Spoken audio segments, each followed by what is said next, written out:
Another one for Tommy Boy. Another one for the world. Another one for the listeners. And we are back, the Third Leg Podcast with Dr. Dunny and Dan. How we doing? Doing all right. How are you? I am decent. Dunny, how you doing, buddy? Happy to be here. Another week down. 2-win Monday, way better than 2-loss Monday. I'll tell you that right now. Absolutely. Feels a lot better this week. Absolutely. This week on the podcast, we're going to get into, week 3 recap for college football, week 4 outlook, and then we'll also jump into NFL recap week 2 and look at week 3, what we got coming up here, starting on Thursday, actually. Good God.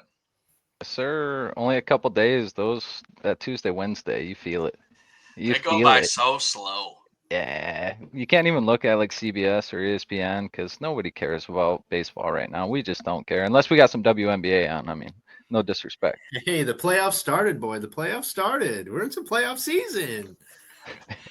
Now, Dan, I don't know. Is Angel Reese in the playoffs? Because I heard someone tweeted that they need to get her and Caitlin Clark in the playoffs whenever possible.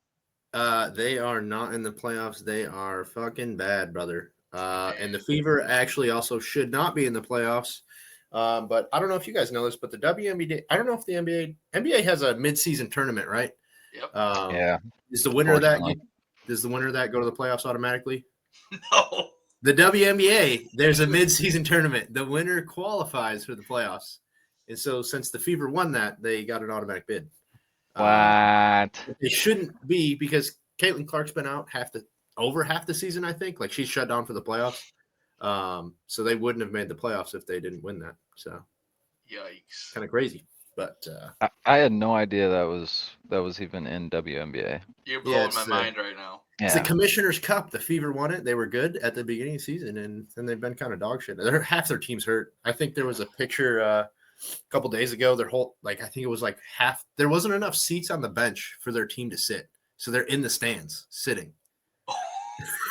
Wow, That's some WNBA shit, bro. Yeah, Come on. It was pretty crazy, but hey, It is what it is. It is what it is. That is right. Since we're on the topic, my picks last week didn't go great. We're 3-6 on the season on my picks, 0-3 last week. But new week, new me, new picks. All right, I love it. When I hear that, all I hear is Dan is due. Yeah, we're locked in. We're about to go 3-0. This is for tomorrow, playoff season. We got big names tomorrow, playoff season. I think tomorrow both matchups, the series is tied 1-1.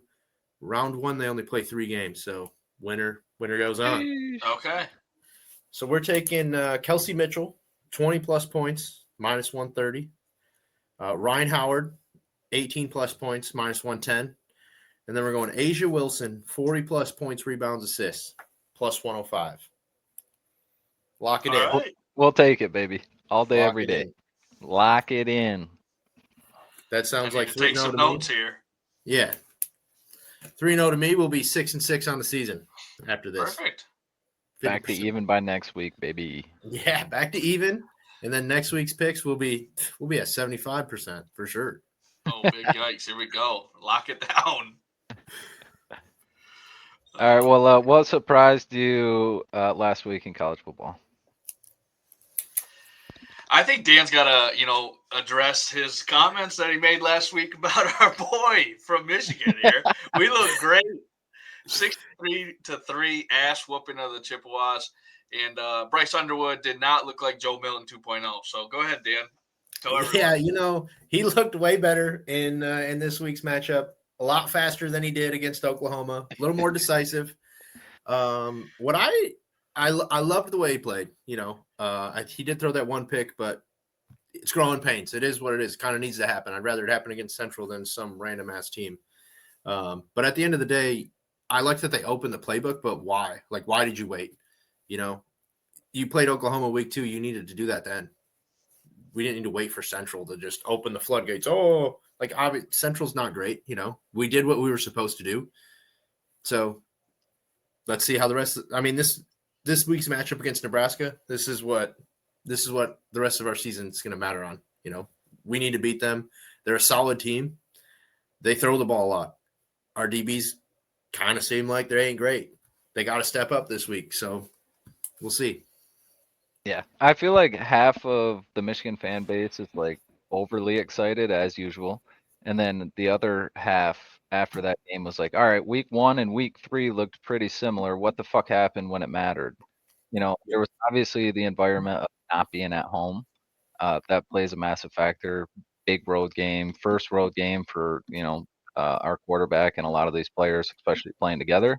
So it could be defining, as in they turn that corner going on the road, uh, going in the future. But as fans, like seeing what they did with the playbook week 1 and week 3, you're kind of like, where the fuck was that week 2? Like why was it run screen for 4 quarters straight? And then as soon as we lose, we're like, all right, we'll go back to what we were doing week 1. Yeah, it was mind boggled. We talked about how the offense just looked so vanilla. Run right up the middle, screen pass, no pulling guards, no counters, no reverses, that kind of stuff. And then we saw it all, and it's like, oh, okay, this is the Michigan team that we could get. But is it Sharon Moore being gone, and that's why, good old Biff Poggi, he's gonna do whatever he wants. That man does not give a single shit, and it's hilarious. Yeah, that's one thing I was really excited to see. I didn't see a screen every fucking 3rd and 12. We actually threw the ball down the field, so we weren't in 3rd and 12 first off. But hopefully that stays up. I hope it wasn't. In the back of my head, I'm kind of like, okay, maybe that was Sharon Moore being there, kind of hand holding her. So, and they're taking the doors off this week. So hopefully it continues. And Klein didn't play against Oklahoma. Having him is nice. It's a security blanket, so maybe that could have settled him in a little bit more. But going back to what you said about the interception, I do think it was a good thing. I'm glad he got it out of the way on the run, just throwing a bonehead throw way down the field and left it short, got it picked. I hope he learns from it and it'll go better for him in the future when he has to make a similar decision to that, because he could have ran, but he launched about 55 yards off the back foot. That was nice. It was cool to see, but it's still a pick. It's always nice when he throws it coming off his hand, he just launches it, but you hold your breath for about 6 fucking seconds. You have no idea. It just takes so long to come down, and he's throwing it 55 yards off his back foot. You think when he throws it, somebody's open. By the time the ball gets on you, you're like, fuck. Absolutely. Yeah. The one thing I wish we would have done last week, though, is we're up big. We put the backups in. Jaden Davison threw the ball one time. Not once. I know we're up big, but that's how the dynasties, I would call them, succeed. They have their backups come in. They still play the same game. Don't matter if they're up 50 or they're up 70. They're still throwing the fucking rock. That quarterback's not going to get any better game time than right now. So I would have loved to see him throw the ball. We didn't see him at all last year. So you're telling me he's QB2, but when he gets time to play, you don't even have him play, really. No, he didn't come in until the 4th quarter, I think, right? Yeah. Burley was texting me so early in the 3rd quarter, like, you guys got to get Bryce out. You don't want to risk him, that kind of stuff. Would you have rather them made the switch earlier and throw the ball a little bit with Jaden, or do you like playing Bryce all the way to the 4th? I'm fine playing Bryce. I mean, he needs experience too, so you got to leave him in. But at the same, when you're bringing your backups in, you got to let him play. You can't just hand the ball off. It was great experience for the running backs. Sure, sick. The running backs and O-line did a great job, but I don't know what our backup quarterbacks got. Yeah, it's just curiosity, really, especially as a fan base. He's our number 2. There's a chance that we're going to need him in an important Big Ten game, and we haven't seen him throw since spring ball. Yeah, got the mighty windup. Right. Yeah, we don't want the scenario where we need him, but yeah, just having him, we'd like to just see that improvement. Why he got that number 2 spot. All I think back to is Cade McNamara and JJ. JJ came in, he started slinging. You're like, okay, shit. We're not in a bad spot, but that's how I want to feel. But we don't know. We don't know. And hopefully we don't have to find out. Hopefully Bryce just is healthy and good all year long. That way we don't never have to know. Batman don't get hurt. That's right. True. Biff Bogey, I tell you what, my boss's wife asked him, I didn't know we had Bitmoji coaching for us. And I was like, Jesus. He's a character, dude. He's an absolute character. He sounds like a player's coach. I'm sure he's great to be around and, always having around the facilities and as a coach and mentor. But he says he's like the Coach Leach or whatever. He just says whatever the fuck he wants. There's no filter. He's just saying random shit out there, dude. Yep, he's not human. He's going to need a blood test tomorrow. What the hell? Speaking of Burley, how does Spartans fare this week? I didn't actually watch that game. I also didn't watch the game. I had it on the side TV. Wasn't what was capturing my eye. Because Clemson, Georgia Tech was on. But they did win. Youngstown State is who they played. 41-24 was the final score. It was at home again. Defense did not look good, but they could move the ball. So that was, I guess, the one positive that they were drawing off of was Aiden Childs was making some decent decisions. Their defense just couldn't stop anyone. They're 3-0, so you can't be upset with how it started. You're heading into Big Ten play with, half the wins they got last year, more than half the wins they got last year. So can't be upset. Can't be upset as a fan base. Even though, this week they're almost 20-point dogs. First week in the Big Ten, almost 20-point dogs. Yeah, Burley was texting me that night and said that MSU opened as a 6.5-point favorite. Wow. And I was like, I don't know about that, buddy. Like, I didn't end up looking, but yeah. 20-something point swing. It moved 23 points. All right, Burrows. If we put a lie detector on that man, I think he'd probably pass out. He needs the Pinocchio treatment, bro. Another game that was shocking, UCLA lost to New Mexico. This was either Thursday or Friday night, can't remember. And 0-3. Yeah, 0-3, and Nico hung it up. He said he's taking a break from the team for mental health reasons. Do you guys think he comes back at all this year? No way. Did he seriously? Yeah. He's not coming back this year. Downward spiral since nothing to Tennessee. come back to. Yeah, that's why crazy. risk your draft stock even more than it already has, taking a hit over the last 2 years, Yeah, it's just like something you can't come out publicly. Once it leaves the locker room, like you're done.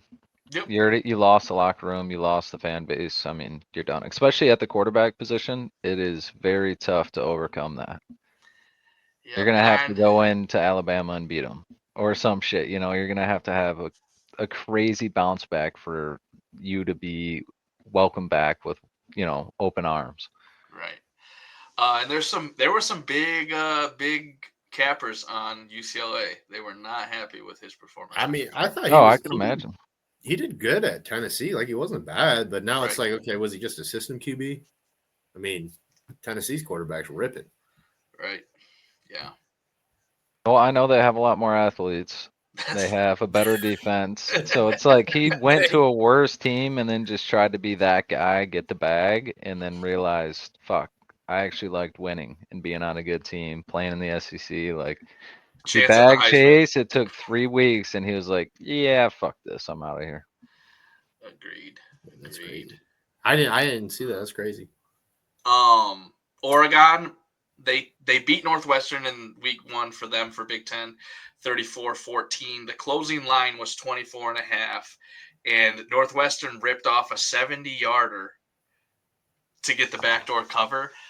Number 12 on Oregon, if we need to find a clip of it somewhere, needs to get looked at for definitely gambling and having Northwestern's points, because this man was in perfect pursuit right at the sideline and didn't even touch the running back. Just let him go. Yeah, he's tampering. He's tampering. I say that maybe because I was on Oregon covering, but it definitely looked a little fishy to me. Yeah, all my attention was on that. I fucking noticed. Yeah, I took that game to be over 48.5 points, so really loved the 48 that we got late on there, and I turned the game on. First thing I saw, Dante Moore drops back to pass. He's at like the 45, chucks it towards the end zone, pick, comes out, throws it back up his end. It's like, fuck, It's over. Chalked. There's 10 minutes damn. left. It's 34-7. I was like, dude, come on. Someone tweeted a DM that they got from this guy. Northwestern was up, I think, 34-0, and the line hadn't moved or Oregon was up 34-0. Sorry, the line hadn't moved from something in the real low 20s, and he's like, the fix is in.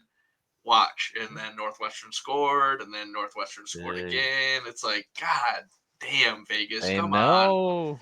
Yep. They know. Oh, I couldn't believe it. Could not. It's like the thing is, somebody's on the other side of that line. Happy as fuck. Right, praying to I'm a God. Northwestern jersey, brother. Yep. Smart Money was on Northwestern actually to cover. Smart Money Sports is a big capper. In other games down in Florida, we had the Hurricanes versus South Florida. South Florida coming off the big win, against the old Gators there, and Hurricanes mollywopped them 49-12. Dude, this game for USF was their natty.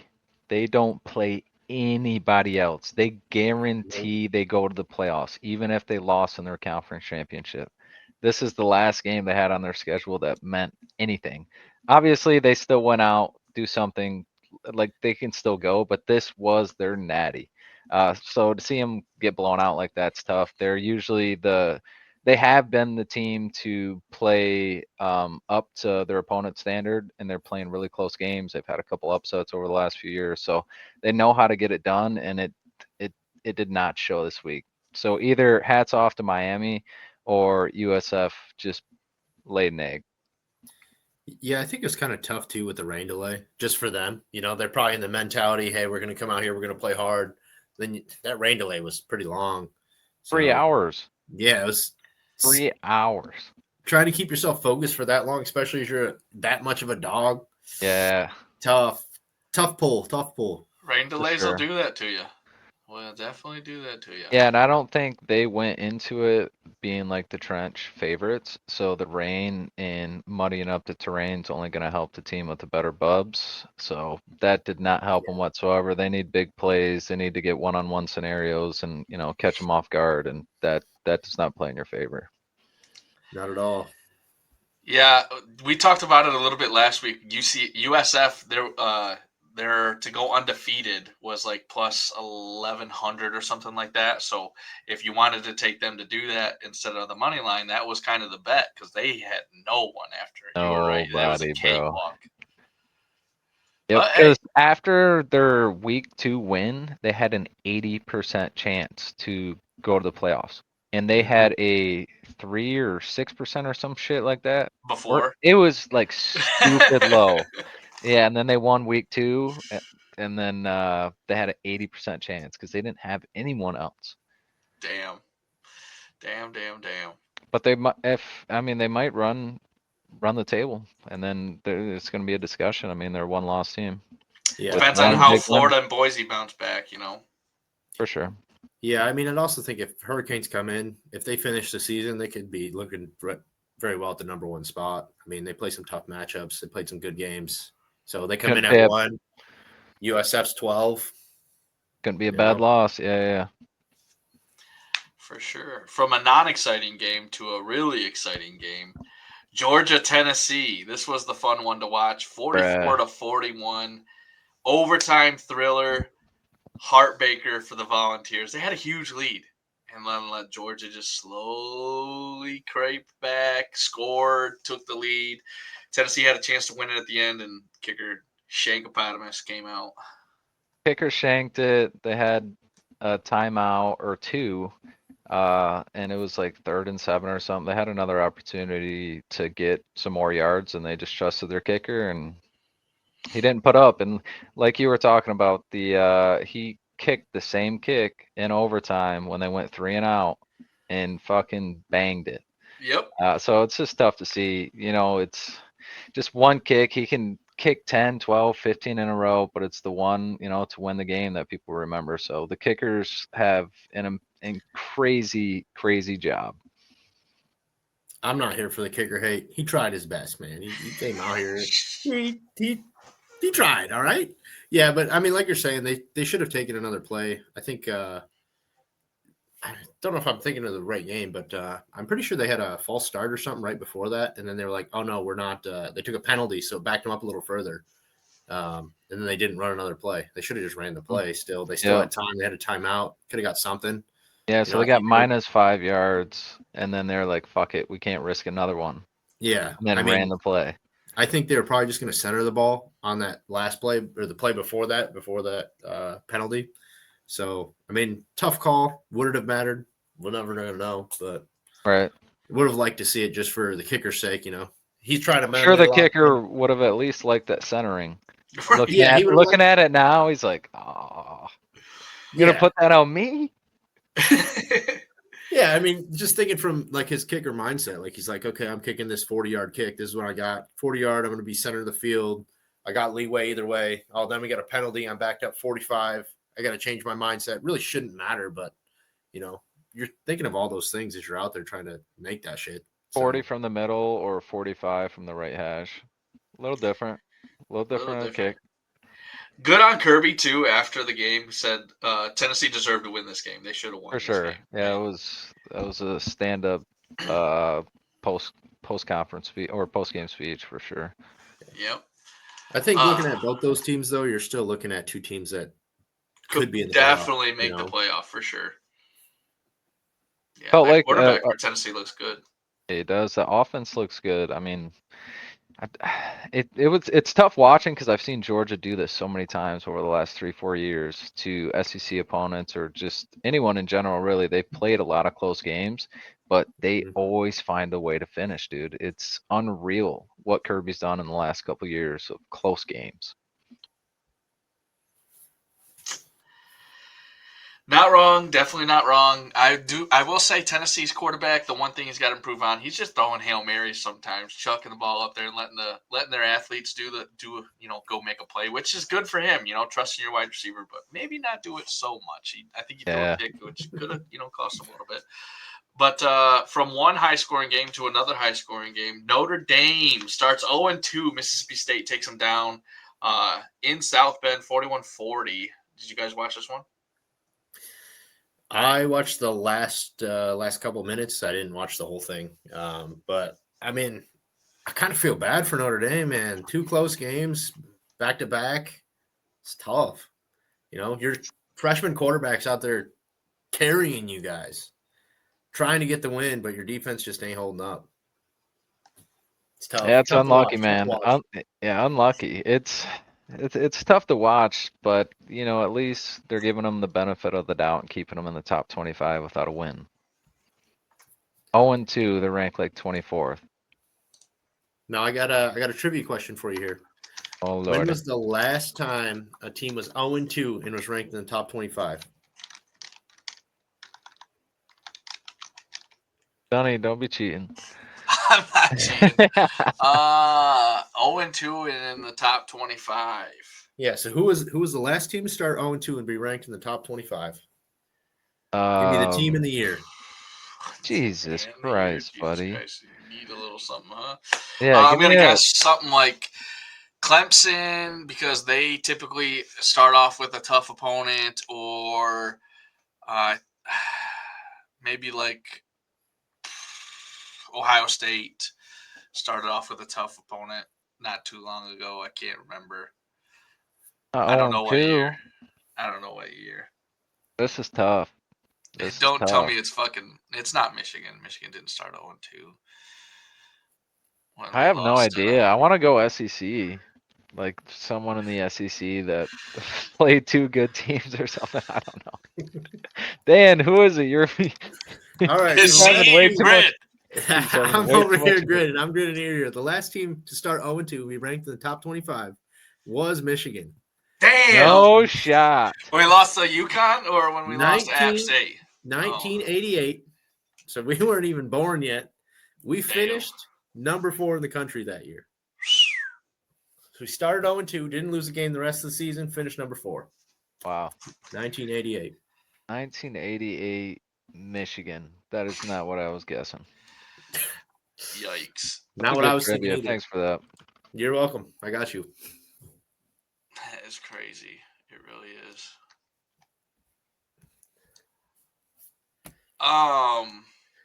We got 2 more games to talk about here. Georgia Tech upsets Clemson 24-21. Kind of called it a little bit, we'll get to it here in just a second, but it was a lean of mine. Haynes King scored the game-winning touchdown. He's a good quarterback. He likes to run the ball a lot. If you need a play, you got to have a play. Look at Haynes King anytime touchdown every week. He's someone who likes to run the ball around the goal line. Did you guys watch this game or no? Clemson's dog shit. That's all I got to say. Did you hear what Dabo said? No, what'd he say? He's always saying some shit. We've won the conference 8 out of the last 10 years. If they don't like winning, I'll move on or something like that. Yeah, I'll go coach somewhere else. Damn. I'm sure his email was blowing up. Yeah. Absolutely crazy.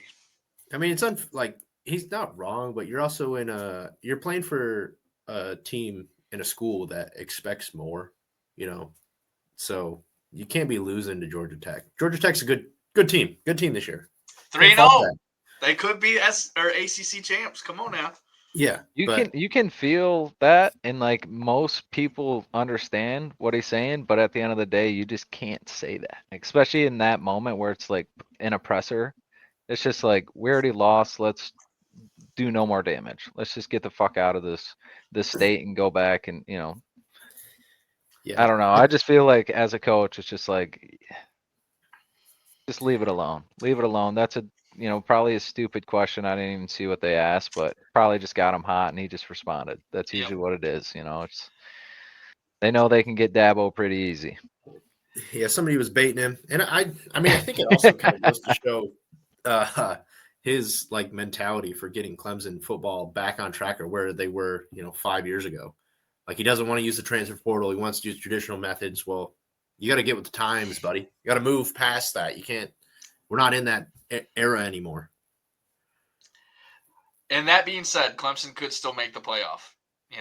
They could run the table. They could win the ACC championship game still. Their 2 losses are by less than 4 points. Wow. Clemson's dog shit. You heard it here first. All right, perfect. I love it. They could, but they won't, he said.